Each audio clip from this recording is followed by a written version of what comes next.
Welcome दोस्तों, आज के वीडियो में बात करेंगे बीपीएससी एपीओ का फॉर्म आप कैसे भरेंगे, जिसको आप अभियोजन पदाधिकारी भी कहते हैं। उसका फॉर्म आप कैसे भरेंगे, चलिए हम आपको बताते हैं। इसके लिए सबसे पहले आपको क्रोम ब्राउज़र को ओपन करना है। सर्च बार में बीपीएससी लिखकर सर्च कीजिएगा। इसका लिंक हम वीडियो के डिस्क्रिप्शन में भी डाल दिया हूँ, आप वहाँ से भी डायरेक्ट इस वेबसाइट पे आ सकते हैं। नहीं तो क्रोम ब्राउज़र को ओपन कीजिए, सर्च बार में बीपीएससी लिखकर सर्च कीजिए। उसके बाद सबसे ऊपर में लिखा है बिहार पब्लिक सर्विस कमीशन, यहाँ होगा home Bihar public service commission, इस पर आपको क्लिक करना है। इसके बाद आप बीपीएससी के ऑफिशियल वेबसाइट पे चले आइएगा। यहाँ पर आपको आना है, यहाँ होगा ऑनलाइन एप्लीकेशन, इस पर आपको क्लिक करना है। जैसे ही आप यहाँ ऑनलाइन एप्लीकेशन पर क्लिक कीजिएगा, इसके बाद आपके सामने कुछ इस तरह का इंटरफेस आएगा। यहाँ पर समझने की ज़रूरत है, अगर आप बीपीएससी का इससे पहले कोई भी फार्म नहीं भरे हैं, ये फार्म जो भर रहे हैं आप बीपीएससी का पहली बार भर रहे हैं, तब आपको यहाँ न्यू रजिस्ट्रेशन करना होगा, जिसको आप कह सकते हैं वन टाइम रजिस्ट्रेशन OTR जिसको कहते हैं। अगर आप इससे पहले बीपीएससी का कोई भी फार्म भरे हैं, तब आपको रजिस्ट्रेशन करने का जरूरत नहीं है, OTR करने का जरूरत नहीं है, आप डायरेक्ट लॉगिन कर फॉर्म भर सकते हैं। हम आपको इस वीडियो में सभी चीज़ें स्टेप बाय स्टेप करके बताने वाले हैं, कैसे आप रजिस्ट्रेशन कीजिएगा, कैसे आप लॉगिन कर डायरेक्ट फॉर्म भरिएगा, और जो कोई व्यक्ति है पासवर्ड भूल गया है तो कैसे पासवर्ड को फॉरगेट करना है। जो स्टूडेंट न्यू रजिस्ट्रेशन करेंगे और जो पुराने हैं जो रजिस्ट्रेशन नहीं करेंगे, जब रजिस्ट्रेशन आपका हो जाएगा, दोनों का स्टेप सेम ही होगा। जो पहले रजिस्ट्रेशन किए हैं, जो अभी रजिस्ट्रेशन किए हैं, दोनों स्टूडेंट का सेम ही प्रोसेस होगा। बस OTR जो पुराने हैं उसको नहीं करना होगा, जो पुराने नहीं है यानी जो न्यू है उसको OTR करना होगा। ये हम पहले बता देते हैं, जो स्टूडेंट न्यू है वो रजिस्ट्रेशन कैसे कीजिएगा, जो पुराने हैं वो वीडियो को स्किप कर दीजिए। जहाँ से फॉर्म भरना शुरू हो रहा है, यानी जहाँ से लॉगिन करना हम सिखा रहे हैं, वहाँ से आप लॉगिन कर डायरेक्ट फॉर्म भर सकते हैं। नहीं तो आप देख लीजिए, रजिस्ट्रेशन के वक्त कोई चीज़ आपने गलती की होंगे तो आप यहाँ सुधार भी कर सकते हैं। यहाँ रजिस्ट्रेशन करने के लिए यहाँ पर न्यू रजिस्ट्रेशन, इस पर आपको क्लिक करना है। इसके बाद आपके सामने कुछ इस तरह से आएगा, यहाँ नीचे आना है, यहाँ क्लोज होगा, इस पर आपको क्लिक करना है। उसके बाद यहाँ आपको ईमेल ID डालना है। उसके बाद यहाँ गेट OTP पर क्लिक कीजिएगा। उसके बाद यहाँ ईमेल ID पर आपका OTP जाएगा, उसको यहाँ पे डालकर वेरीफाई OTP पर क्लिक कीजिएगा। और यहाँ नीचे में OTP में लिखा हुआ है if OTP not received in inbox please check in spam, यानी आपका जो ईमेल ID पे OTP नहीं जा रहा है, तो ईमेल ID में एक स्पैम का एक ऑप्शन होता है, उसमें जाकर आप देखिएगा तो वहाँ आपका OTP होगा।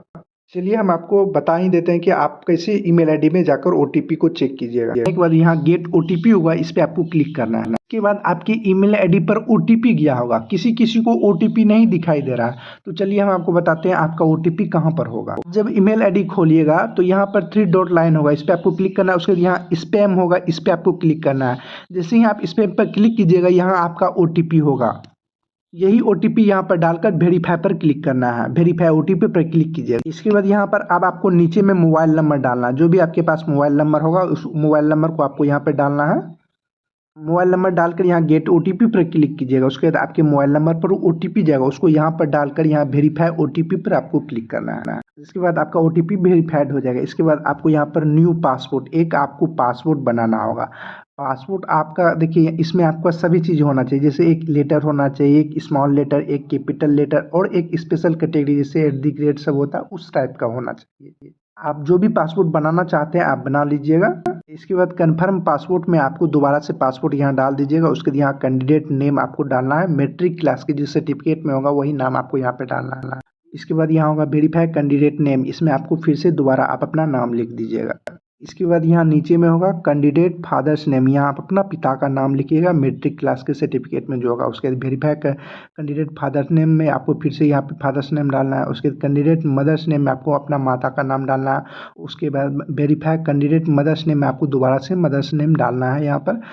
इसके बाद यहाँ पर है कैंडिडेट डेट ऑफ बर्थ, यहाँ अब आपको जन्म तिथि डालना होगा। आपका जो भी जन्म तिथि है, डेट ऑफ बर्थ, वो आप अपना सेलेक्ट कर लीजिएगा। पहले आपको ईयर सेलेक्ट करना है, उसके बाद मंथ, उसके बाद डे आपको सेलेक्ट करना है। ये हम आपको डेट ऑफ बर्थ सेलेक्ट करके दिखाते हैं। जैसे ही इस पर आप क्लिक कीजिएगा, इसमें सबसे पहले आपको ईयर सेलेक्ट करना है। जो भी आपका ईयर में जन्म होगा उस ईयर को आपको सेलेक्ट करना है। इसके बाद अब आपको मंथ पे जाना है। जैसे ही यहाँ मंथ पर क्लिक कीजिएगा, आपका जो भी मंथ में जन्म होगा उस मंथ को आप सेलेक्ट कर लीजिएगा। उसके बाद यहाँ डेट होगा, उस डेट पर आप क्लिक कीजिएगा। जैसे ही डेट पर क्लिक कीजिएगा तो यहाँ आपका डेट ऑफ बर्थ शो होने लगेगा। इसके बाद यहाँ पर होगा verify candidate date of birth, आपको यहाँ पे दोबारा से डेट ऑफ बर्थ सेलेक्ट कर लेना है। इसके बाद यहाँ जेंडर आपको सेलेक्ट करना है, मेल फीमेल जो भी है वो आप अपना सेलेक्ट कर लीजिएगा। इसके बाद यहाँ होगा वेरीफाई जेंडर, इसमें आपको दोबारा से जेंडर सेलेक्ट कर लेना है। उसके बाद यहाँ होगा आईडी टाइप यानी पहचान संख्या, आप जो भी देना चाहते हैं, जैसे आधार कार्ड देना चाहते हैं या ड्राइवरी लाइसेंस देना चाहते हैं या पैन कार्ड देना चाहते हैं, जो भी देना चाहते हैं उस पर आप क्लिक कर दीजिए। यहाँ पर बहुत सारे स्टूडेंट को समस्या आती है यहाँ आईडी टाइप में, और जो आप आधार कार्ड देते हैं तो आधार कार्ड सेलेक्ट कीजिएगा, यहाँ आधार कार्ड नंबर वेरीफाई आधार कार्ड नंबर में दोबारा से डाल दीजिएगा। उसके बाद यहाँ और जो आप पैन कार्ड देते हैं तो 200 रुपये आपको एक्स्ट्रा चार्ज लगेगा। पैन कार्ड या आप ड्राइविंग लाइसेंस देते हैं तो उसमें 200 रुपये आपको एक्स्ट्रा लगता है, और जो आप आधार कार्ड देते हैं तो उसमें 200 रुपया एक्स्ट्रा नहीं लगेगा, क्योंकि यहाँ लिखा हुआ है आपका बायोमेट्रिक के लिए ये आपको फ़ी देना होता है 200 रुपया एक्स्ट्रा, और जो आप आधार कार्ड दीजिएगा तब आपको ये 200 रुपया एक्स्ट्रा नहीं लगेगा। अगर आप आधार कार्ड है तो आधार कार्ड सेलेक्ट कीजिएगा, और जो आप पैन कार्ड है तो पैन कार्ड सेलेक्ट कर लीजिएगा, वही आपको 200 रुपया एक्स्ट्रा लगेगा। तो ड्राइविंग लाइसेंस है तो ड्राइविंग लाइसेंस पर क्लिक कीजिएगा, तो आपको ड्राइविंग लाइसेंस डालना है, उसके वेरीफाई ड्राइविंग लाइसेंस में दोबारा से ड्राइविंग लाइसेंस डाल दीजिए। जो भी डॉक्यूमेंट्स आप सेलेक्ट कीजिएगा वो नंबर आप यहाँ डाल दीजिएगा। उसके यहाँ होगा which your did your complete your 10th matrix, यानी आपने का 10th कब कंप्लीट हुआ या किस ईयर में कंप्लीट हुआ, उस साल को आपको सेलेक्ट कर लेना है ना। इसके बाद यहाँ which is the short name of the 10th board, यानी आप किस बोर्ड से आपने पास किए हैं, जैसे बिहार बोर्ड से पास किए हैं तो BSEB होगा, उस पर आपको क्लिक कर देना है। आप जिस भी बोर्ड से 10th पास किए होंगे उस बोर्ड का नाम आपको यहाँ पर सेलेक्ट कर लेना है। उसके बाद यहाँ होगा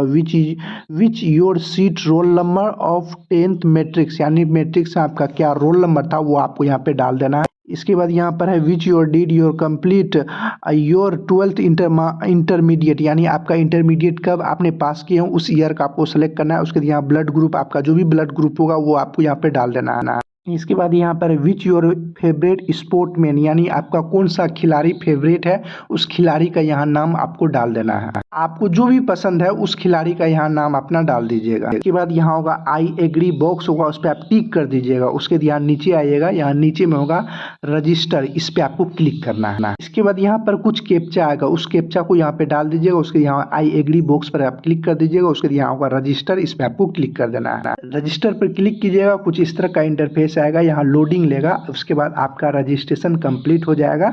रजिस्ट्रेशन कंप्लीट होने के बाद उसके बाद यहाँ आपको डिजी लॉकर पर ले जाने के लिए बोल रहा है, यहाँ यस पर आपको क्लिक करना है। जैसे ही आप यस पर क्लिक कीजिएगा कुछ इस तरह का इंटरफेस आएगा आपके सामने। इस पर क्लिक कीजिएगा, फिर से आपको लोडिंग लेगा। लोडिंग लेने के बाद आपको थोड़ा सा वेट करना है।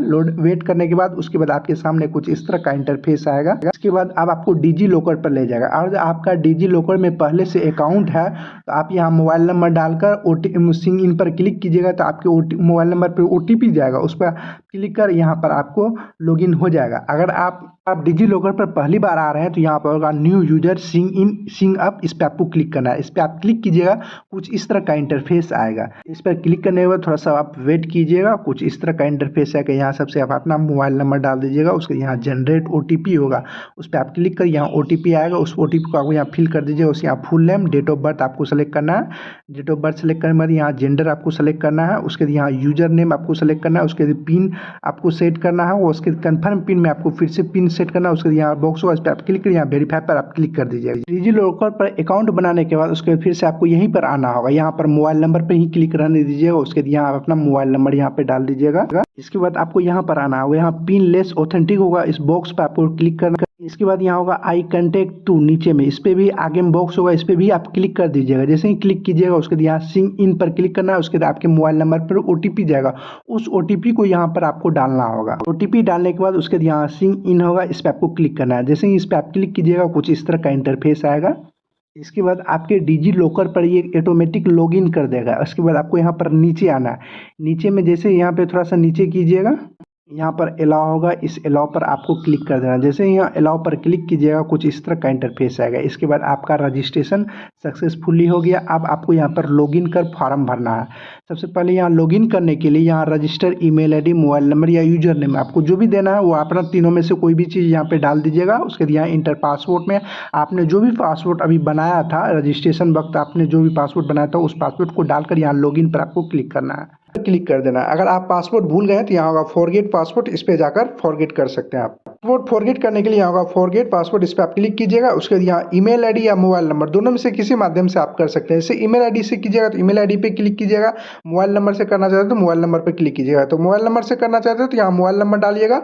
यहाँ पर होगा गेट ओटीपी, इस पे आपको क्लिक करना है। इसके बाद आपके मोबाइल नंबर पर ओटीपी जाएगा, उसको यहाँ पे डालकर वेरीफाई ओटीपी होगा, इस पे आपको क्लिक कर देना है। बाद आपको यहाँ पे नीचे में डेट ऑफ बर्थ सेलेक्ट करना होगा। डेट ऑफ बर्थ सेलेक्ट करने के लिए यहाँ कैलेंडर होगा, इस पर आप क्लिक कीजिएगा तो एक कैलेंडर ओपन होगा। तो पहले आप यहाँ ईयर सेलेक्ट कर लीजिए, किस ईयर में आपका जन्म हुआ है। उसके बाद यहाँ मंथ सेलेक्ट कर लीजिए, किस मंथ में हुआ है। उसके बाद यहाँ डेट पर क्लिक कीजिएगा तो आपका डेट ऑफ बर्थ आ जाएगा। उसके यहाँ सबमिट होगा, इस पर आपको क्लिक करना है। इसके बाद आप जो भी पासवर्ड आप रखना चाहते हैं यहाँ पासवर्ड बना लीजिएगा, उसे कन्फर्म पासवर्ड में आप दोबारा से डाल दीजिएगा। उसके यहाँ रीसेट पर क्लिक कीजिएगा तो आपका पासवर्ड फॉरगेट हो जाएगा। जैसे ही यहाँ लॉगिन पर क्लिक कीजिएगा उसके बाद आपके सामने कुछ कैप्चा उगेगा, उस कैप्चा को यहाँ पर डाल दीजिएगा। जो भी कैप्चा यहाँ आएगा उसको डालकर यहाँ प्रोसीड पर आप क्लिक कर दीजिएगा। जैसे ही प्रोसीड पर आप क्लिक कीजिएगा कुछ इस तरह का इंटरफेस आएगा। यहाँ आपको फिर से लॉगिन यहाँ पर यस पर क्लिक करना है। जैसे ही यहाँ पर क्लिक कीजिएगा, यस पर क्लिक करने के बाद उसके बाद आपके सामने कुछ इस तरह का इंटरफेस है। यहाँ पर इसमें आपको बताया गया है आवेदन जमा करने की प्रक्रिया क्या, अब आपको प्रक्रिया करना होगा, वही सब डिटेल्स यहाँ पर आपको लिखा गया है कि कैसे आपको फॉर्म भरना है। यहाँ पर बहुत अच्छे से समझने की जरूरत है। जो स्टूडेंट पुराने हैं वह डायरेक्ट यहाँ न्यू एप्लीकेशन पर जाकर फॉर्म भर सकते हैं, नहीं तो आप एक बार चेक कर लीजिए जो भी रजिस्ट्रेशन दिए हैं फॉर्म भरे हैं इससे पहले, उसमें कोई चीज़ गलत तो नहीं किया है। गलती की है तो अभी यहाँ आप सुधार कर सकते हैं। यहाँ होगा प्रोफाइल करेक्शन। देखिए जो पुराने स्टूडेंट होंगे उसको यहाँ प्रोफाइल करेक्शन पर क्लिक करने पर नहीं होगा, तो उसके लिए आपको यहाँ माई अकाउंट पर आना है। जो स्टूडेंट न्यू रजिस्ट्रेशन किए हैं वह प्रोफाइल करेक्शन पर क्लिक कीजिएगा तो उसका हो जाएगा। जो पुराने होंगे बीपीएससी का इससे पहले कई बार फॉर्म भरे हैं उसका प्रोफाइल करेक्शन पर क्लिक करेगा वह नहीं होगा। उसके लिए आपको यहाँ माई अकाउंट पर क्लिक करना है। यहाँ होगा अपडेट अनलॉक प्रोफाइल, इस पे आ जाकर आप क्लिक कीजिएगा। उसके बाद आपके मोबाइल नंबर और ईमेल पर एक ओटीपी जाएगा, उसको डालकर यहाँ वेरीफाई कर लीजिएगा। उसके बाद आप यहाँ प्रोफाइल करेक्शन पर जाइएगा तो आपका प्रोफाइल करेक्शन पर क्लिक होगा। यहाँ पर प्रोफाइल करेक्शन खुलेगा। 6 स्टेप में आपका फॉर्म कंप्लीट होगा। सबसे पहला स्टेप 1 है पर्सनल इन्फॉर्मेशन। आपने जो भी इन्फॉर्मेशन रजिस्ट्रेशन वक्त दिया था वो आपका यहाँ पे कुछ ऑटोमेटिक आ जाएगा, कुछ आपको खाली होगा, उसको आपको भरना होगा। जैसे आप जो स्टूडेंट इससे पहले बीपीएससी का कई बार फॉर्म भरे हैं उसका सारा डिटेल्स आपका पहले से भरा हुआ रहेगा। एक बार चेक कर लीजिएगा कि सारा डिटेल्स आपका सही है कि नहीं है। होने के बाद नीचे में होगा सेव करते जाएगा। 6 स्टेप में आपको हिंदी में नाम लिखने के लिए यहाँ इंग्लिश में नाम लिखिएगा, स्पेस पर क्लिक कीजिएगा तो ऑटोमेटिक यहाँ हिंदी में नाम आ जाएगा। अगर नहीं आएगा तो आपको यहाँ हिंदी में किसी भी माध्यम से आपको लिखना पड़ेगा। यहाँ पर आपको है वैवाहिक स्थिति, यानी आप शादीशुदा है या नहीं शादीशुदा है वो आपको बताना है। उसके वेरीफाई में आपको फिर से वही बताना है आप हैं, और जो है तो यहाँ मैरिड पर क्लिक कीजिएगा, नहीं है तो अनमैरिड पर क्लिक कीजिए। यहाँ पर आपका उसके बाद आपको यहाँ पर आना है। यहाँ आपका होगा शारीरिक पहचान चिन्ह, आपके शरीर में जो भी पहचान चिन्ह होगा वह आपको यहाँ पर डालना होगा। उसके बाद यहाँ है क्या आप अपना नाम चेंज किए हैं, तो चेंज किए हैं तो यहाँ पर आपको यस पर क्लिक करना है। अगर जो नहीं किए हैं तो यहाँ नो पर क्लिक कीजिए। जो ये किए हैं तो यहाँ पर आपको बताना होगा क्या नाम चेंज किए, नहीं है तो यहाँ नो पर क्लिक रहने दीजिएगा। इसके बाद आपको नीचे आना है। यहाँ पर होगा कि आप भारत के नागरिक हैं तो यहाँ पर यस की पर क्लिक कीजिएगा, और जो नहीं है तो यहाँ नो पर क्लिक कीजिए। यस पर क्लिक कीजिएगा। उसके बाद आपसे पूछा जा रहा है क्या आप बिहार के निवासी हैं, तो यहाँ पर यस कीजिएगा, अन्यथा नो पर क्लिक कीजिएगा। आपको फिर से यहाँ पूछा जा रहा है क्या आप बिहार के निवासी हैं, तो आपको फिर से यहाँ पर यस पर क्लिक करना, और जो है तो तब कीजिएगा, नहीं है और जो बिहार से बाहर है तो तब नो पर क्लिक करना है। इसके बाद अब आपको यहाँ पर निवास प्रमाण पत्र सर्टिफिकेट नंबर डालना होगा। जो भी सर्टिफिकेट नंबर होगा उसको आप यहाँ पर डाल दीजिएगा। उसके यहाँ सर्टिफिकेट का आपका बनकर तैयार हुआ उस डेट को आपको यहाँ पे डाल। अगर आपके पास रेसिडेंशियल सर्टिफिकेट नंबर नहीं है, यानी आपका निवास प्रमाण पत्र नहीं है, तो आपको कैसे बनाना है इस वीडियो के डिस्क्रिप्शन में एक वीडियो का लिंक दे दिया हूँ। आप उस वीडियो को देखिएगा तो उसको आपको पता चल जाएगा कि आपको निवास प्रमाण पत्र के लिए कैसे ऑनलाइन अप्लाई करना है। उसके बाद अब आपको यहाँ नीचे आइएगा, यहाँ होगा कास्ट डिटेल्स, यानी जाति का कोटि आपको बताना है। अगर आप आरक्षित कोटि से है तो यहाँ यस पर क्लिक कीजिएगा। इसके बाद यहाँ पूछ रहा है कि आप, इसके बाद यहाँ पर है सिलेक्ट द कैटेगरी कोड, यानी आप किस कैटेगरी से आते हैं, ईबीसी, ओबीसी, एससी, एसटी, आप जिससे भी आते हैं आप उस पर क्लिक कर दीजिएगा। इसके बाद आपको यहाँ वेरीफाई कैटेगरी कोड में आपको दोबारा कोड डाल दीजिएगा, जो भी कैटेगरी से आते हैं, ईबीसी, ओबीसी। उसके बाद यहाँ आपको कास्ट नेम सेलेक्ट करना है। जिस भी कास्ट से आप आते हैं, जो भी कास्ट आपका है वो अपना कास्ट सेलेक्ट कर लीजिए। इसके बाद अगर आप ईबीसी या ओबीसी सेलेक्ट कर रहे हैं तो आपको एनसीएल सर्टिफिकेट होना अनिवार्य है। यहाँ एनसीएल सर्टिफिकेट नंबर डालना है, उसके यहाँ का इशू डेट, यानी आपका एनसीएल सर्टिफिकेट कब इशू हुआ था, कुछ डेट को, वो डेट आपको यहाँ पे डालना है। इसके बाद यहाँ पर होगा बिहार और अदर। अगर आप बिहार से आते हैं तो यहाँ बिहार पर क्लिक कीजिएगा। आप अगर जो अदर पर क्लिक कीजिएगा तो आपको आरक्षण का कोटि का लाभ नहीं मिलेगा। आप इसलिए यहाँ आप बिहार से हैं तो यहाँ बिहार पर जरूर सेलेक्ट कर लीजिएगा। ये सब चीज़ सेलेक्ट करने के बाद इसके बाद अब आपको यहाँ पर नीचे आना है। यहाँ पर पूछा जा रहा है are you a grandson या granddaughter of freedom fighter, यानी आपसे इसमें पूछा जा रहा है कि आप स्वतंत्रता सेनानी के पोता या पोती हैं, और जो हैं तो यहाँ पर यस क्लिक कीजिएगा। उसके बाद यहाँ सर्टिफिकेट नंबर डालना होगा, और जो नहीं है तो यहाँ पर नो पर क्लिक करना है। इसके बाद अब आपको भौतिक मापन यानी फिजिकल आपको बताना है। सबसे पहले हाइट आपका कितना है वो आपको बताना है। उसके बाद वेट आपका कितना है केजी में वो आपको बताना है। चेस्ट कितना है वो बताना है। चेस्ट आपका फुलाया हुआ कितना है वो आपको बताना है। ये सब चीज़ आप नहीं भी भरिएगा तो चलिएगा। आपका फिजिकल माप आप ना भी दीजिएगा तो चलिएगा, क्योंकि इसमें स्टार मार्क नहीं लगा हुआ है। भौतिक माप भरना ये जरूरी नहीं है, आपको मालूम नहीं है तो आप इसको छोड़ भी सकते हैं। इसके बाद अब आपको यहाँ दिव्यांग संबंधित विवरण डालना है, और जो आप दिव्यांग हैं तो यहाँ पर लिखा होगा क्या आप दिव्यांग हैं, तो यहाँ है तो यहाँ पर यस पर क्लिक कीजिएगा। उसका डिटेल्स आपको भरना है। जो आप नहीं है तो यहाँ पर नो पर क्लिक कर दीजिएगा। इसके बाद आपको फिर से वही चीज़ पूछा जा रहा है इसमें वेरीफाई के लिए। आप जो है दिव्यांग है तो यहाँ यस पे क्लिक कीजिएगा, नहीं है तो नो पर क्लिक कीजिए। उसके बाद आपको यहाँ पर अब खेल का विवरण डालना, यानी इसमें आपसे पूछा जा रहा है कि आप मेधावी खिलाड़ी हैं, तो जो है तो यहाँ यस पर क्लिक कीजिएगा, नहीं है तो नो पर क्लिक कर दीजिएगा। इसके बाद यहाँ पर है एक्स सर्विसमैन भूतपूर्व सैनिक, यानी आप आर्मी में हैं या नेवी में थे या एयरफोर्स में थे, जो थे तो यहाँ पर यस पर क्लिक कीजिएगा। उसका डिटेल्स आपको भरना होगा। उसका जो भी सर्टिफिकेट नंबर कब से कब तक थे वो आपको बताना। जो नहीं थे तो यहाँ नो पर आपको क्लिक करना है। इसके बाद यहाँ एनसीसी कैंडिडेट है, और जो है तो यहाँ पर यस पर क्लिक कीजिएगा। उसका डिटेल्स आपको भरना होगा, सर्टिफिकेट नंबर सब। और जो नहीं है तो यहाँ पर नो पर क्लिक करना है। इसके बाद पूछा जा रहा है गवर्नमेंट एम्प्लॉय सरकारी कर्मचारी होने की संबंधित विवरण, और जो आप सरकारी कर्मचारी हैं तो यहाँ पर आपको यस पर क्लिक करना है। इसमें पूछा जा are you a Bihar government, और जो बिहार गवर्नमेंट में एम्प्लॉय है तो यहाँ यस पर क्लिक कीजिएगा। उसका डिटेल्स आपको भरना होगा। नहीं है तो यहाँ नो पर क्लिक कर दीजिएगा। उसके सारा चीज़ भरने के बाद उसके बाद यहाँ सेव पर क्लिक कर दीजिएगा। एक बार आप अपना फिर से चेक कर लीजिएगा कोई चीज़ गलत तो नहीं किए हैं। सारा चीज़ भरने के बाद फिर से दोबारा चेक करने के बाद उसके बाद आपको यहाँ पर सेव होगा, इस सेव पर आपको क्लिक कर देना है। सेव पर क्लिक करने के बाद इसके बाद आपको स्टेप 2 एड्रेस इन्फॉर्मेशन अब आपको डालना है। इसके लिए यहाँ पर स्टेप 2 एड्रेस इन्फॉर्मेशन पर आपको क्लिक करना है। इसके बाद आपको परमानेंट एड्रेस यानी अस्थाई पता डालना है। जो भी एड्रेस आपका है वो आपको डाल दीजिएगा। एड्रेस 1, एड्रेस 2, एड्रेस 3, जहाँ भी आपका अस्थाई पता है वो आप अपना डाल दीजिएगा। एड्रेस भरने के बाद उसके बाद यहाँ होगा स्टेट, इस पर आपको क्लिक करना है। इसमें आप अपना बिहार सेलेक्ट कर लीजिए। आप अगर जो बिहार से हैं तो बिहार सेलेक्ट कर लीजिएगा। उसके बाद यहाँ डिस्ट्रिक्ट का नाम आपको सेलेक्ट करना है, इस डिस्ट्रिक्ट में आपका घर है वो अपना सेलेक्ट कर लीजिएगा। उसके यहाँ पिन कोड आप अपना डाल दीजिएगा। इसके बाद अब आपको कोरोस्पोंडिंग एड्रेस यानी पत्राचार पता का डालना है। और जो आपका परमानेंट एड्रेस और कोरोस्पोंडिंग एड्रेस दोनों सेम ही है, यहाँ होगा सेम एस एबव बॉक्स होगा, इस पर आप टिक कर दीजिएगा। जो भी आप ऊपर में भरे होंगे वही ऑटोमेटिक यहाँ नीचे आ जाएगा। इसके बाद यहाँ होगा सेव, इस पर आपको क्लिक करना है। इसके बाद आपके सामने कुछ इस तरह का इंटरफेस आएगा। अब आपको स्टेप 3 अदर इन्फॉर्मेशन डालना है। यहाँ स्टेप 3 होगा अदर इन्फॉर्मेशन, इस पर आपको क्लिक करना है। इसमें आपका होगा क्या आपके विरुद्ध लंबित अदालत कार्रवाई या आपराधिक कार्रवाई का विवरण, यानी आपका अदालत में मुकदमा चल रहा है उस सब संबंधित में है। इसमें सबसे पहले है क्या आपके विरुद्ध किसी न्यायालय में कोई अभियोजन लंबित है, जो है तो यहाँ पर यस पर क्लिक कीजिएगा। जो नहीं है तो नो पर आपको क्लिक करना है। इसके बाद दूसरे में है क्या आप बार काउंसलिंग या मेडिकल काउंसलिंग या एसोसिएशन या अन्य व्यवसायी संस्थाओं द्वारा अनुशासनित किसी तरह की कोई अन्य कार्रवाई शुरू की गई तो यस कीजिएगा, अन्यथा नो पर क्लिक कीजिए। उसके तीसरे में है क्या आपके विरुद्ध सरकार या अर्ध सरकार संगठन द्वारा कोई अनुशासनात्मक कार्रवाई शुरू की गई है तो यस कीजिएगा, अन्यथा नो पर क्लिक कर दीजिएगा। इसके बाद यहाँ चौथे में है क्या आपके खिलाफ कोई कोर्ट में केस दायर किया गया था, जो किया गया था तो यस कीजिएगा, अन्यथा नो पर क्लिक करना है। उसके यहाँ 5th नंबर में है क्या आप बीपीएससी या यूपीएससी या किसी अन्य संगठन द्वारा आयोजित परीक्षा चयन के लिए वंचित या सूची में नाम डाला गया है तो यहाँ यस कीजिएगा, अन्यथा नो पर क्लिक कर दीजिएगा। इसके बाद अब आपको यहाँ पर नीचे आना, यहाँ होगा पुरस्कार, पदक, छात्रवृत्ति आदि का विवरण।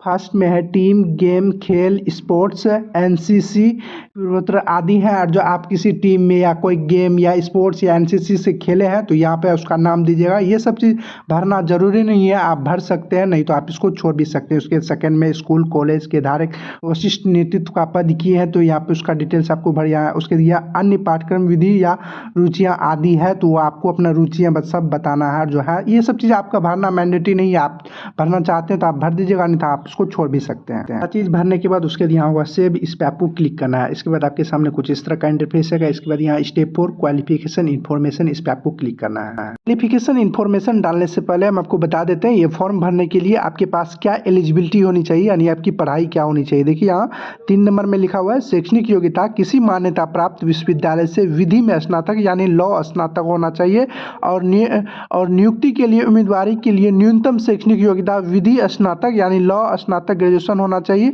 कि वह डिग्री होगी जो अधिवक्ता के रूप में न्यायालय में प्रैक्टिस करने के लिए निबंधन हेतु अनिवार्य है। यानी इसमें बोला जा रहा है आपके पास विधि में स्नातक होना चाहिए और जो अधिवक्ता के रूप में न्यायालय में प्रैक्टिस कर रहे हैं उसके लिए निबंधन अनिवार्य है। आप अगर जो इसके लिए एलिजिबिलिटी नहीं होंगे तो आपका ऑटोमेटिक वहाँ रेड कलर का लिखा आ जाएगा।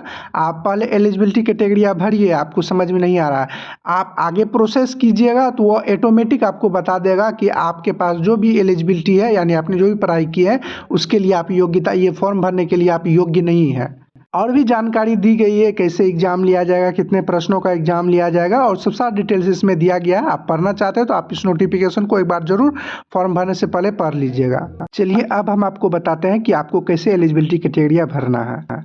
आना है यहाँ पर नीचे में सबसे पहले होगा यहाँ क्वालिफिकेशन योग्यता, इस पे आपको क्लिक करना है। जैसे ही आप इस पे क्लिक कीजिएगा सबसे पहले यहाँ ऊपर में मैट्रिक्स होगा, इस पे आपको क्लिक करना है। इसके फिर से आपको यहाँ मैट्रिक्स पर क्लिक करना है। इसके बाद अब आपको यहाँ पर विषय यानी शाखा आपको सेलेक्ट करना है, जिस भी शाखा से है उस शाखा को आपको सेलेक्ट करना है। 10th में कोई शाखा नहीं होता है इसलिए इसमें आपको सेलेक्ट करने का ऑप्शन नहीं दिया जाएगा। उसके बाद यहाँ आपको पूछा जा रहा है राज्य, आप किस राज्य से 10th पास किए हैं। उसके यहाँ बोर्ड पूछा जा रहा है, आप किस बोर्ड से आप पास किए हैं, उस बोर्ड का नाम आपको सेलेक्ट करना है। बिहार बोर्ड से पास किए हैं तो BSEB पर क्लिक कर दीजिएगा। आप जिस भी बोर्ड से पास किए हैं उस बोर्ड का नाम सेलेक्ट करना है। उसका क्वालिफिकेशन की स्थिति, आपकी क्या स्थिति है, आप पेडिंग है या पास है। आप और जो पास है तो यहाँ पास क्वालिफिकेशन पर क्लिक करना है। इसके बाद अब आपको यहाँ पर डेट भरना है, यानी इसमें आपसे पूछा जा रहा है योग्यता पूर्ण होने की तिथि, यानी आपका 10th कब कंप्लीट हुआ था वह आपका मार्कशीट में दिया होगा, उस डेट को आपको यहाँ पर फिल कर दीजिएगा। उसके बाद यहाँ एक्स्ट्रा अटेम्प्ट यानी आप किस अटेम्प्ट में पास किया और जो आप पहली बार में ही पास की थी यहाँ 0 लिख दीजिएगा। इसके बाद यहाँ हो रहा है ऑप्टिंग मार्क्स, उसमें आपका कितना मार्क्स आया था वो आपको यहाँ पर मार्क्स भर दीजिएगा। इसके बाद यहाँ पर है टोटल मार्क्स CGPA कुल प्राप्तांक, यानी आपका उसमें कितना मार्क्स का एग्जाम होता है वो आपको यहाँ पर भर दीजिएगा। इसके बाद यहाँ पर है परसेंटेज फॉर CGPA, यानी आपका टोटल कितना प्रतिशत आया था वो आपको यहाँ पर भर दीजिएगा। तो प्रतिशत में निकाल कर आपको भरना है। उसके बाद है नंबर ऑफ एकेडमिक मंथ, यानी शैक्षणिक महीने की संख्या, यानी आपका जो उसमें 10th हुआ है वह कितने महीने की होती है। जैसे 10th 1 साल का होता है तो यहाँ आप अपना 12th मंथ यहाँ पर सेलेक्ट कर लीजिएगा। इसके बाद यहाँ है क्लास ग्रेड श्रेणी, आप किस श्रेणी से पास किए हैं, फर्स्ट सेकेंड या थर्ड डिवीजन, जो भी आप पास किए हैं उसको आपको डिवीजन सेलेक्ट कर लेना है। उसके बाद यहाँ मोड पूछ रहा है, यानी आप रेगुलर माध्यम से आपने 10th पास किए हैं तो आप यहाँ रेगुलर ट्रेंडिंग रेगुलर पर आप सेलेक्ट कर लीजिएगा। उसके यहाँ अनिवार्य विषय, इसमें आपको 10th में अनिवार्य विषय नहीं होता है इसलिए इसको आपको नहीं भरना है। उसके बाद यहाँ वैकल्पिक विषय भी आपका नहीं होता है इसलिए आपको नहीं भरना है। उसके बाद यहाँ रोल नंबर आपको भर देना है। इसके बाद यहाँ श्रेणी होने की वर्ष, यानी आप किस वर्ष आप 10th पास किए हैं वो आपको ना वर्ष भर सेलेक्ट कर लीजिए। सारा चीज़ देख लीजिएगा। सारा चीज़ भरने के बाद यहाँ एड पर आपको क्लिक कर देना है। जैसे ही एड पर क्लिक कीजिएगा उसके बाद अब आपको 12th का भरना होगा, 10th के बाद 12th भरना है। इसके लिए सबसे पहले आपको यहाँ पे फिर से 12th सेलेक्ट करिएगा, इंटरमीडिएट 12th इस पर आपको क्लिक करना है। उसके बाद यहाँ योग्यता के नाम में आपको 12th इंटरमीडिएट फिर से आपको सेलेक्ट करना है। उसके बाद यहाँ विषय का नाम सेलेक्ट करना है, आर्ट्स कॉमर्स साइंस जो भी था वो अपना सेलेक्ट कर लीजिएगा। उसके बाद यहाँ राज्य स्टेट का नाम आपको सेलेक्ट करना है, किस स्टेट से पास किया। उसके बाद बोर्ड का नाम आपको सेलेक्ट करना है, जिस भी बोर्ड से आपने पास किया है। उसके बाद यहाँ योग्यता की स्थिति, यहाँ आप पास क्वालिफाइड पर आप क्लिक कीजिएगा। उसके यहाँ डेट ऑफ क्वालिफिकेशन कंसेप्ट, योग्यता पूर्ण होने की तिथि आपको यहाँ पर भरना है। इसके बाद यहाँ एक्स्ट्रा अटेम्प्ट अतिरिक्त प्रयास, आपने कितने प्रयास में पास किए थे वो आपको भरना है। जो एक ही प्रयास में पास किए थे यहाँ 0 लिख दीजिएगा। इसके बाद यहाँ ऑप्टिंग मार्क्स यानी प्राप्त अंक, यानी आपको उसमें कितना प्राप्त हुआ था अंक, वो आपको भरना। टोटल मार्क्स, कुल अंक आपका कितना का एग्जाम हुआ था वो आपको यहाँ पर भरना। उसके बाद यहाँ परसेंटेज आपको बताना है कितना परसेंटेज आया था। इसके बाद यहाँ पर है शैक्षणिक महीने की योग्यता। 12th 2 वर्षों का होता है, इसलिए 24 यहाँ सेलेक्ट कर लीजिएगा। इसके बाद यहाँ पर है ग्रेड, क्लास, श्रेणी, यानी आप किस श्रेणी से पास किए हैं, फर्स्ट सेकेंड थर्ड, जिस भी श्रेणी से आप पास किए हैं उसको सेलेक्ट करना है। उसके बाद यहाँ मोड में ट्रेंडिंग रेगुलर पर आपको क्लिक कर दीजिएगा। उसके बाद यहाँ पर कंपलसरी अनिवार्य विषय, जो भी विषय था आपका साइंस कॉमर्स जो भी था वो अपना सेलेक्ट कर लीजिएगा।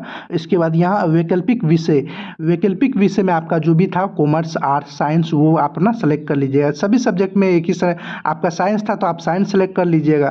इसके बाद यहाँ क्रमांक संख्या, रोल नंबर आपको यहाँ पर भर देना है। उसके बाद यहाँ होगा उत्तीर्ण होने का वर्ष, यानी आप किस वर्ष 12th पास किए हैं उस वर्ष को आपको ईयर को सेलेक्ट कर लेना है।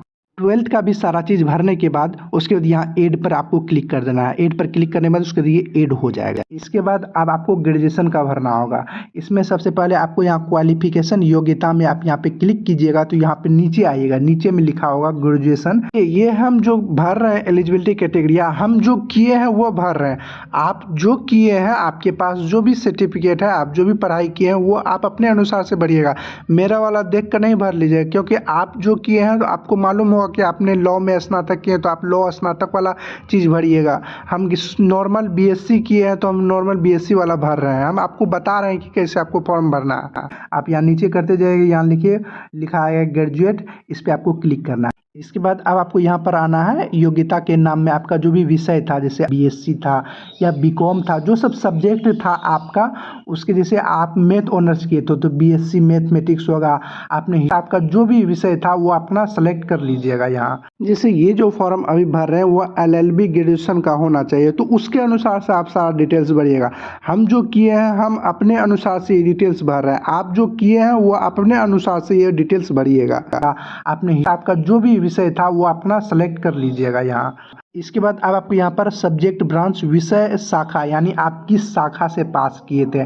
इसमें आपका बहुत सारा सब्जेक्ट होगा। आप अपना जो भी ग्रेजुएशन में पास किए थे आपको मालूम होगा कि आप किस सब्जेक्ट से पास किए थे, उस शाखा का यहाँ आपको सेलेक्ट कर लेना है। जैसे हमने मैथ ऑनर्स पास किया था तो यहाँ मैथमेटिक्स हम सेलेक्ट कर लेंगे। उसके बाद यहाँ राज्य, आप किस राज्य से पास किए थे वो अपना सेलेक्ट कीजिएगा। उसके बाद विश्वविद्यालय, किस यूनिवर्सिटी विश्वविद्यालय से आपने पास किए थे उस विश्वविद्यालय का यहाँ नाम आपको सेलेक्ट कर लेना है। इसके बाद यहाँ पर है योग्यता की स्थिति, और जो आप पास कर गए हैं तो यहाँ पास क्वालिफाइड पर क्लिक कीजिएगा। अगर आपने अभी ग्रेजुएशन पास नहीं किए हैं, पार्ट 3rd में है, तो तो भी आप फॉर्म भर सकते हैं। तो यहाँ आप अपीयरिंग पर क्लिक कीजिएगा, यानी आप पार्ट 3rd में है, पार्ट 3rd में है तो यहाँ अपीयरिंग पर आप क्लिक कर दीजिएगा। अगर आप ग्रेजुएशन पास है तो यहाँ पास क्वालिफाइड पर क्लिक कीजिएगा। इसके बाद यहाँ पर योग्यता पूर्ण करने की तिथि, आप कब ग्रेजुएशन पास किए हैं वो आपको बताना है। उसके यहाँ अतिरिक्त प्रयास, आप उसके लिए कितना प्रयास किए थे वो आपको बताना है। प्राप्तांक अंक, यानी उसमें टोटल कितना अंक आया था वो आपको बताना है। उसके टोटल मार्क्स, उसमें आपका कितना टोटल मार्क्स का एग्जाम आया था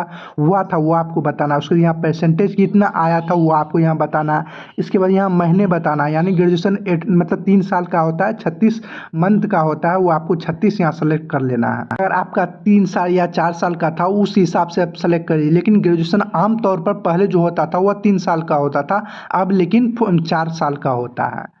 इसके बाद यहाँ पर है क्लास, ग्रेड, श्रेणी, यानी आप किस श्रेणी से पास किए यहाँ पर आइएगा। उसके बाद यहाँ पर ग्रेड, श्रेणी, फर्स्ट, सेकेंड, थर्ड, जिस भी श्रेणी से आप पास किए उसको सेलेक्ट करना है। उसके बाद यहाँ होगा किस मोड से आपने पास किए हैं, रेगुलर मोड से पास किए हैं, ट्रेंडिंग, उस पर आपको क्लिक करना है। उसके बाद यहाँ अतिरिक्त विषय, आपका इसमें अतिरिक्त विषय नहीं होता है इसलिए आपको ऑप्शन नहीं दिया गया है इसको भरने के लिए, इसको छोड़ दीजिएगा। उसके बाद यहाँ वैकल्पिक विषय भी नहीं होता है, इसको भी आप छोड़ दीजिएगा। उसके बाद यहाँ आपको पूछ रहा है पंजीकृत प्राधिकरण का नाम, ये आपको मालूम है तो आप भरिएगा, ये नहीं मालूम है तो नहीं भरिएगा। ये वह सब के लिए, जैसे आपका जैसे कोई मेडिकल के लिए किया है वो सब के लिए, ये नॉर्मल जो ग्रेजुएशन पास करते हैं वो उसके लिए नहीं है, इसको आप छोड़ दीजिएगा। ताकि जो स्टूडेंट ये सब जो इसमें बताया गया काउंसिल जैसे बार एसोसिएशन सब जो सब है वह आपका इससे पास किए हैं तो आपको इस पर क्लिक कर देना है। नॉर्मल जो स्टूडेंट होता है वह इसके लिए नहीं है, इसको आप छोड़ दीजिएगा। इसके बाद यहाँ है काउंसलिंग पंजीकरण की तिथि, यानी आपका काउंसलिंग ये वाला आपका जो भी 4/17 वाला भरिएगा वो वाला, ये 4/18 4/19 वाला भरिएगा और 4/20 वाला भी भरना होगा, उसमें डेट आपको बताना होगा। ये आप ना भी भरिएगा, आपको मालूम नहीं है तो इसको आप छोड़ भी सकते हैं, क्योंकि इसमें स्टार नहीं लगा हुआ है। जिसमें स्टार लगा होता है उसको भरना जरूरी है, इसमें स्टार नहीं लगा है, इसको आप छोड़ दीजिएगा, कोई दिक्कत की बात नहीं है। आपको मालूम है तो आप भर दीजिएगा। के बाद ये आपको भरना है क्रमांक संख्या, यानी उसमें आपका ग्रेजुएशन में रोल नंबर क्या था वो आपको रोल नंबर यहाँ पर भरना है। इसके बाद यहाँ पर आपको होगा ईयर ऑफ पासिंग, उत्तीर्ण का वर्ष, यानी आप किस वर्ष पास किए हैं ग्रेजुएशन वो आपको यहाँ पर भरना है। जिस भी ईयर में आप पास किए उस ईयर को आप सेलेक्ट कर लीजिएगा, उसके यहाँ एड पर आपको क्लिक करना है। जैसे ही एड पर क्लिक कीजिएगा कुछ इस तरह का इंटरफेस है। इसके अलावा भी आपके पास कोई अन्य योग्यता है तो आप यहाँ पर भर दीजिएगा। आते हैं इसके बाद अपना एजुकेशन क्वालिफिकेशन देने के बाद उसके बाद आपको यहाँ पर नीचे आना है। यहाँ नीचे में सेव होगा, इस पर आपको क्लिक करना है। उसके बाद यहाँ कन्फर्म होगा, इस पर आपको क्लिक करना है। स्टेप 5 में एक्सपीरियंस इन्फॉर्मेशन बताना है, यानी आपका कोई चीज़ का एक्सपीरियंस है तो यहाँ यस पर क्लिक कीजिएगा। आपको यहाँ डिटेल्स भरना होगा कि किस प्रकार का आपके पास एक्सपीरियंस है। जैसे आप जो एम्प्लॉय हैं तो वो आपको बताना है, परमानेंट में है या एम्प्लॉय टाइप यानी गवर्नमेंट ऑफ बिहार में है या जिसमें भी है वो आपको बताना है। किसी में किस डिपार्टमेंट में है वो आपको यहाँ पर नाम लिखना होगा। ये सब चीज़ आपका जो एक्सपीरियंस है किसी चीज़ में तो वो बताइए। पास एक्सपीरियंस है सारा चीज़ भरने के बाद यहाँ ऐड पर क्लिक कर दीजिएगा। ऐड पर क्लिक करने के बाद उसके बाद सेव पर आपको क्लिक करना है। मेरे पास सेव पर आपको क्लिक कर देना है। इसके बाद यहाँ आपको स्टेप 6 पर क्लिक करना है। इसके बाद आपको कैप्चर लाइव फोटो अपलोड करना होगा। कैप्चर लाइव फोटो अपलोड करने के लिए इस पर आपको क्लिक करना है। इस पर क्लिक करने के बाद उसके बाद आपको फोटो अपलोड करना होगा। लाइव फोटो अपलोड करने के बाद इसके बाद आपको सिग्नेचर अपलोड करना है। सिग्नेचर जो आपको अपलोड करना है उसका कुछ यहाँ कंडीशन दिया गया है कि आपको कम से कम 20 KB का होना चाहिए। इसके बाद आपका यहाँ कितना साइज का होना चाहिए ये बताया गया। आपको सबसे पहले यहाँ इंग्लिश सिग्नेचर अपलोड करना है, उसके बाद यहाँ नीचे में हिंदी सिग्नेचर आपको अपलोड करना है। सिग्नेचर अपलोड करने के लिए यहाँ क्रिएट फाइल होगा, इस पर आप क्लिक कीजिएगा तो आप जहाँ भी सिग्नेचर करके रखे होंगे, एक सिग्नेचर जो आपको करना है वह वाइट पेज में करना है, उसको करके रखिएगा। उसके पे क्लिक कीजिएगा, जहाँ भी आप सिग्नेचर जिस भी फाइल में आप किए होंगे उसको आप सेलेक्ट कीजिएगा तो यहाँ सिग्नेचर आपका हो जाएगा अपना। सिग्नेचर की साइज अगर आपको 20 KB करना है तो उसके लिए आपको सबसे पहले क्रोम ब्राउज़र को ओपन करना है, इमेज रिसाइजिंग के भी करना है। उसके बाद यहाँ होगा P17 इमेज टूल, इस पर आपको क्लिक करना है। इसके बाद आप जहाँ भी आपका इमेज सिग्नेचर करके रखोगे यहाँ सेलेक्ट इमेज पर क्लिक कीजिएगा, उस फाइल को आप सेलेक्ट कीजिएगा। यहाँ आपका साइज बता दीजिएगा कि आपको कितने साइज का सिग्नेचर चाहिए, उसको आप डाउनलोड पर क्लिक कीजिएगा तो वो डाउनलोड हो जाएगा आपका सिग्नेचर। इस तरह से आप सिग्नेचर की साइज को कम कर सकते हैं। हिंदी और इंग्लिश सिग्नेचर अपलोड करने के बाद यहाँ सेव होगा, इस पर आपको क्लिक करना है। उसके बाद आप यहाँ नीचे आइएगा, यहाँ होगा आई एग्री बॉक्स होगा, इस पर आप टिक कर दीजिएगा। इसके बाद यहाँ नीचे में होगा सबमिट एंड लॉक प्रोफाइल, इस पर आपको क्लिक करना है। इसके बाद आपके सामने कुछ इस तरह का इंटरफेस आएगा। यहाँ होगा न्यू एप्लीकेशन, आपको न्यू एप्लीकेशन पर क्लिक करना है। जैसे ही यहाँ न्यू एप्लीकेशन पर क्लिक कीजिएगा, यहाँ बहुत सारा जो भी BPSC के द्वारा अभी फॉर्म भरे जा रहे होंगे वो आपको यहाँ पे शो होगा। हम जो अभी आपको वीडियो के माध्यम से बता रहे हैं वह एडवाइजरी नंबर 13/2026 जो BPSC APO जो अभियोजन पदाधिकारी है वो वाला हम बता रहे हैं। यहाँ आप ध्यान से कीजिएगा, पता चला कि आप फॉर्म भरना चाह रहे थे कोई तो भरा चला जाएगा दूसरा, तो आप यहाँ ध्यान से देखिए जो भी फॉर्म भर है उसके आगे यहाँ व्यू पर क्लिक करना है। इससे पहले जो एडवाइजरी नंबर 12/2026 जो यहाँ लिखा हुआ है बिहार न्यायिक सेवा, ये सिविल जज का है। ये भी फॉर्म हम मतलब वीडियो बना के डाल दिए हैं कि कैसे आपको इसका फॉर्म भरना है। अभी जो हम बता रहे हैं वो एडवाइजरी नंबर 13/2026, ये ध्यान से देखिएगा। उसके आगे यहाँ व्यू पर क्लिक करना है। यहाँ होगा चेक एडवाइजरी कैटेगरिया, इस पर आपको क्लिक करना है। जैसे ही चेक एडवाइजरी कैटेगरिया पर क्लिक कीजिएगा तो आपका बहुत सारा डिटेल्स यहाँ नीचे शो होगा, आप चेक कर लीजिएगा कोई चीज़ गलत तो नहीं किए हैं। आपको सबसे नीचे आना है, यहाँ पर आपका पद का नाम होगा, यहाँ पद में लिखा होगा अभियोजन पदाधिकारी और आपका यहाँ पे इंग्लिश में होगा प्रोसेक्शन ऑफिसर कॉम्पिटिटिव, यानी ये वाला पद का आप फॉर्म अभी भर रहे हैं। अगर आपका यहाँ पे रेड कलर का आ रहा है, यहाँ कुछ लिखा होगा you can not apply for this post, तब यानी ये जो फॉर्म है इस पोस्ट के लिए आप एलिजिबल नहीं है, यानी आपकी जो पढ़ाई है उसके अनुसार से ये आप फॉर्म नहीं भर सकते। अगर आप ये फॉर्म भर सकते हैं, आप जो क्वालिफिकेशन भरे हैं उसके अनुसार से सारा सही चीज़ सही होगा, तब आपका यहाँ ग्रीन कलर का लिखा आएगा, कुछ इस तरह से लिखा आएगा आपके सामने। यहाँ पर लिखा होगा you can apply for this post, यानी इस पोस्ट के लिए आप अप्लाई कर सकते हैं। और आपको हम शैक्षणिक योग्यता फिर से बता देते हैं, ये फॉर्म भरने के लिए आपकी शैक्षणिक योग्यता क्या होनी चाहिए। पर आप देख सकते हैं विज्ञापन संख्या 13/2026 वाला ही है। यहाँ नीचे कीजिएगा, यहाँ 3rd नंबर में लिखा हुआ है शैक्षणिक योग्यता किसी मान्यता प्राप्त विश्वविद्यालय से विधि में स्नातक यानी लॉ में आपका ग्रेजुएशन, और नियुक्ति के लिए उम्मीदवार के लिए न्यूनतम शैक्षणिक योग्यता विधि स्नातक की वह डिग्री जो अधिवक्ता के रूप में न्यायालय में प्रैक्टिस करने के लिए निबंधन हेतु अनिवार्य है। यानी आपका लॉ में स्नातक होना चाहिए। आप किए होंगे डिग्री तो आपको मालूम होगा जो भी यहाँ नोटिफिकेशन में लिखा हुआ है, और भी नीचे यहाँ बहुत सारा डिटेल्स होगा, एज से रिलेटेड कैसे आपका एग्जाम लिया जाएगा, क्या आपकी नियुक्ति की प्रक्रिया होगा, वो सब डिटेल्स इस नोटिफिकेशन में दिया हुआ रहता है। इसको आप चेक करना जरूर चेक कर लीजिए फॉर्म भरने से पहले। चलिए हम आपको बता देते हैं। हमने जो अभी बताएं शैक्षणिक योग्यता आपके पास क्या है, वह है आपके पास, फिर भी आपका यहाँ रेड कलर का आ रहा है, तब आपको क्या करना है चलिए हम आपको बताते हैं। इसके लिए आपको यहीं ऊपर आना है, ऊपर में माई अकाउंट होगा, उस पर आपको क्लिक करना है। यहाँ चलिए हम आपको बताते हैं, यहाँ ऊपर में आना है, यहाँ माई अकाउंट पर आना है। उसके बाद यहाँ होगा अपडेट अनलॉक प्रोफाइल, इस पे जाकर आपको पहले एक OTP जाएगा, आपके मोबाइल नंबर और ईमेल ID दोनों में से किसी एक में आप डाल दीजिएगा। दोनों में से किसी एक में भी आपका गया होगा, दोनों में गया होगा OTP, आप किसी एक में भी OTP को वेरीफाई करते हैं, उसके यहाँ सबमिट पर आप क्लिक करते हैं तो आपका यहाँ पे सबमिट हो जाएगा।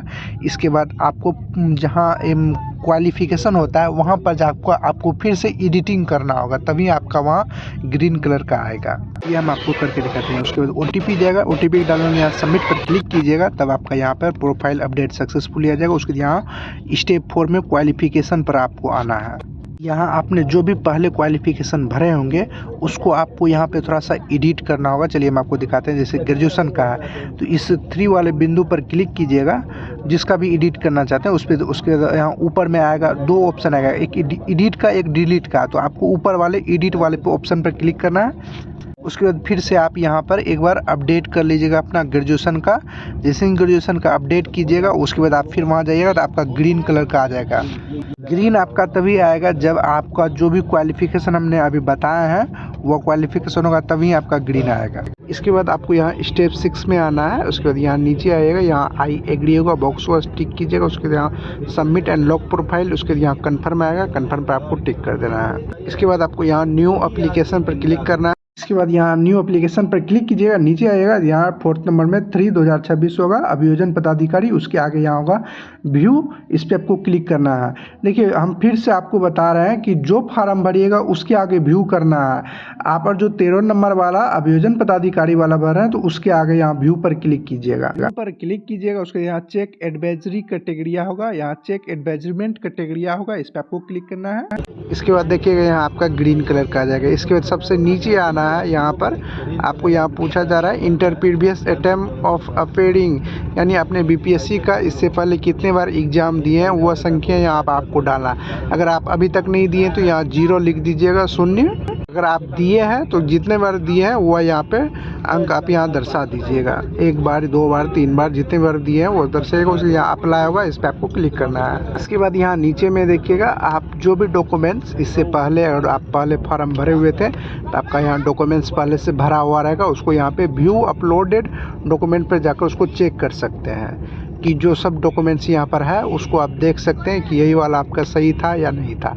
अगर आप न्यू वाले हैं तो आपको यहाँ से डायरेक्ट आपको अपलोड करना होगा फ़ोटो, जो भी डॉक्यूमेंट्स। जैसे यहाँ 10th का सर्टिफिकेट आपको अपलोड करने के लिए यहाँ होगा अपलोड, उस पर आप क्लिक कीजिएगा। या आप जो दोबारा से आप अपलोड करना चाहते हो तो री अपलोड का ऑप्शन आएगा, उस पर आप जाकर अपलोड कर सकते हैं। स्टूडेंट BPSC का पहली बार फॉर्म भर रहे हैं उसको देखिए कुछ अपलोड का डायरेक्ट ऑप्शन आएगा, री अपलोड का नहीं आएगा। डॉक्यूमेंट्स कैसे अपलोड कीजिएगा, सबसे पहले यहाँ 10th मैट्रिक का अपलोड करना। अपलोड करने के लिए यहाँ अपलोड होगा, इस पर आपको क्लिक करना है। जहाँ भी आपका 10th यानी मैट्रिक का सर्टिफिकेट होगा उस फाइल को आप सेलेक्ट कीजिएगा। यहाँ लोडिंग लेगा, जैसे ही लोडिंग लेगा अपलोड हो जाएगा, थोड़ा सा वेट लगेगा, लोडिंग लेगा। उसके लोडिंग होने के बाद जैसे ही अपलोड होगा यहाँ लिखा आएगा सक्सेसफुली अपलोडिंग डॉक्यूमेंट। जो डॉक्यूमेंट्स अपलोड किए हैं उसको आप यहाँ पर देख भी सकते हैं। यहाँ व्यू अपलोड डॉक्यूमेंट्स पर क्लिक कीजिएगा तो आप जो भी डॉक्यूमेंट्स अपलोड किए हैं वो आपको यहाँ पर दिखाई भी देगा। इसके बाद अब आपको यहाँ नीचे में प्रूफ ऑफ NCL सर्टिफिकेट यानी नॉन क्रिमिनल सर्टिफिकेट अपलोड करना है। अपलोड करने के लिए यहाँ अपलोड होगा, इस पर आपको अपलोड पर क्लिक करना है।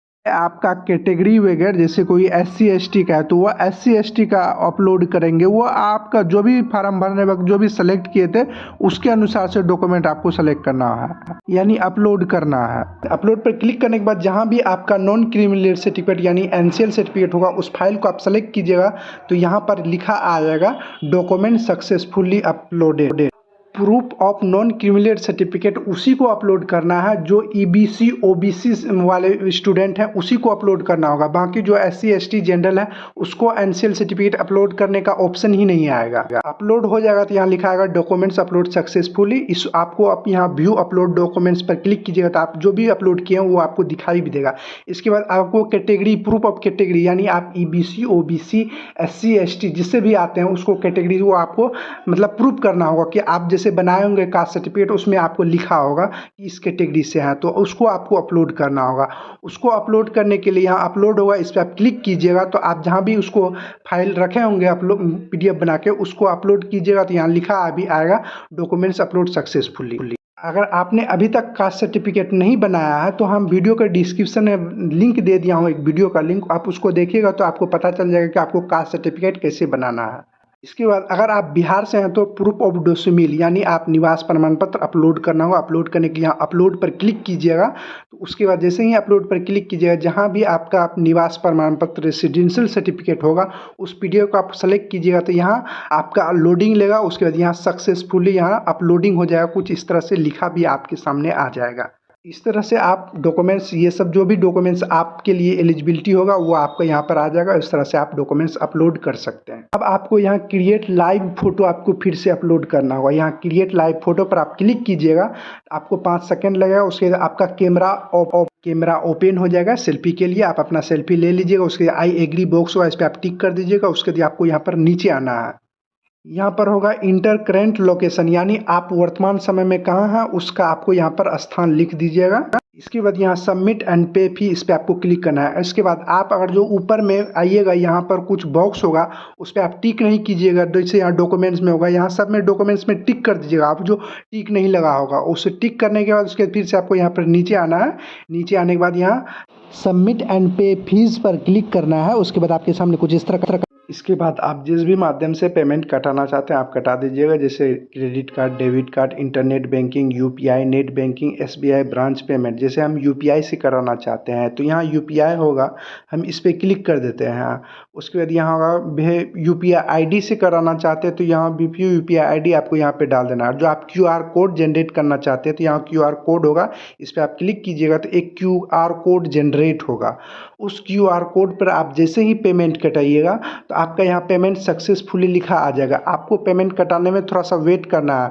आप जैसे ही पेमेंट आपके अकाउंट से कटेगा 1 से 2 मिनट आपको कुछ नहीं करना है, वेट करना है। जैसे ही 1 से 2 मिनट होगा ये अपने रिडायरेक्ट ऑटोमेटिक घूमने लगेगा और आपका पेमेंट सक्सेसफुली कट जाएगा। कुछ इस तरह से लिखा भी आएगा कि आपका पेमेंट सक्सेसफुली कट गया है। आपका जब पेमेंट कट जाएगा फिर से आपको यहीं पर आना होगा, यहाँ पर होगा माई अकाउंट, इस पर आपको क्लिक करना है। माई अकाउंट पर क्लिक करने के बाद उसके बाद आपको फिर से यहाँ नीचे आना है। यहाँ पर देखिए यहाँ पर थोड़ा सा साइड की इस पर कीजिएगा, यहाँ होगा व्यू, इस व्यू पर आपको क्लिक करना है। जैसे ही आप यहाँ व्यू पर क्लिक कीजिएगा तो यहाँ एक आपका प्रिंट एप्लीकेशन प्रिंट होगा, इस प्रिंट पर आपको क्लिक करना है। जैसे ही आप यहाँ प्रिंट पर क्लिक कीजिएगा तो एक PDF आपको डाउनलोड होगा, वही आपका स्लिप जनरेट होकर निकल आया है। इसको आप सुरक्षित रख लीजिए। यही आप इस तरह से आप अपना फॉर्म भर सकते हैं। एक बार सबमिट करने से पहले एक बार दोबारा चेक कर लीजिएगा कि आपने कोई भी फॉर्म भरने में कोई चीज़ गलती तो नहीं की है, क्योंकि आप फॉर्म भर रहे हैं, आप खुद डिटेल्स अपने से भर रहे हैं तो आपको खुद मालूम होगा कि आपने क्या चीज़ गलती किया, आप कौन फॉर्म भर रहे हैं। वीडियो पसंद आए तो वीडियो को लाइक, शेयर और ज़रूर कमेंट करें। हम आपको बता देते हैं ये जो फॉर्म है हमने पिछले जो अभी जो हम LLB नहीं किए, हमारा LLB ग्रेजुएशन में नहीं है, तो हमने जो पिछले BPSC का फॉर्म निकला हुआ जैसे BPSC AEDO हुआ या BPSC 71वीं का हुआ, उसका वीडियो हमने रिकॉर्डिंग करके रखा हुआ था, उसका हमने बताया हुआ है। और जहाँ BPSC का कोई भी फॉर्म निकलता है तो उसका प्रोसेस सबका एक ही होता है, लेकिन जहाँ शैक्षणिक योग्यता होती है वह थोड़ा अलग होती है। तो वहाँ हम आपको बताएं कि शैक्षणिक योग्यता आपको क्या रखना करना है और हमने आपको नोटिफिकेशन के अनुसार ही बताया कि शैक्षणिक योग्यता आपकी क्या होनी चाहिए। और आप LLB किए हैं, ये फॉर्म भरे तो आप खुद समझदार होंगे, क्योंकि आप एक एडवोकेट होंगे तो आप खुद समझदार होंगे। आप अभी 3 साल का एक्सपीरियंस होगा, तो ये फॉर्म आप खुद भर रहे हैं तो आपको खुद समझने की ज़रूरत है कि आप सबमिट करने से पहले एक बार ज़रूर चेक कर लीजिएगा जो भी फॉर्म भरे हैं उसमें कोई चीज़ गलत तो नहीं किए हैं। आप कुछ गलती कीजिएगा तो वो हमारी जिम्मेदारी नहीं होगी, वो आपकी खुद की जिम्मेदारी होगी। और ये फॉर्म भरने में आपकी कुछ गलतियां भी हो गई है तो आप फॉर्म को कैंसिल भी कर सकते हैं। कैंसिल का भी ऑप्शन लास्ट में आता है, तो वहां पे जाकर आप कैंसिल भी कर सकते हैं और दोबारा से आपको फॉर्म भर सकते हैं। और आप फॉर्म भरने में जो आपको रुपया लगा होगा वो वापस नहीं किया जाएगा, क्योंकि फॉर्म भरने में मात्र आपका 100 रुपया ही लगा हुआ है, तो इसलिए 100 रुपया का कोई मायने नहीं रखता है। इसलिए जो कोई चीज़ गलत भी हो गया तो उसको आप अभी से यहाँ पे कैंसिल करके दोबारा से फॉर्म भर सकते हैं। हम आपको पूरा प्रोसेस किए हैं, इस तरह से आपने किए होंगे तो आप अच्छे से ही फॉर्म भरे होंगे। प्रिंट में आप ज़रूर देख लीजिएगा कोई चीज़ गलत तो नहीं किए हैं आप। वीडियो बनाने में बहुत मेहनत लगा है, इसलिए इस चैनल को जरूर सब्सक्राइब कर बेल आइकन को दबा दें। इसी तरह की जानकारी आपको इस चैनल पर मिलती रहेगी, इसलिए जरूर इस चैनल को जरूर सब्सक्राइब कर बेल आइकन को दबा दें। चलिए अगले वीडियो मिलते हैं किसी और जानकारी के साथ, तब तक के लिए गुड बाय।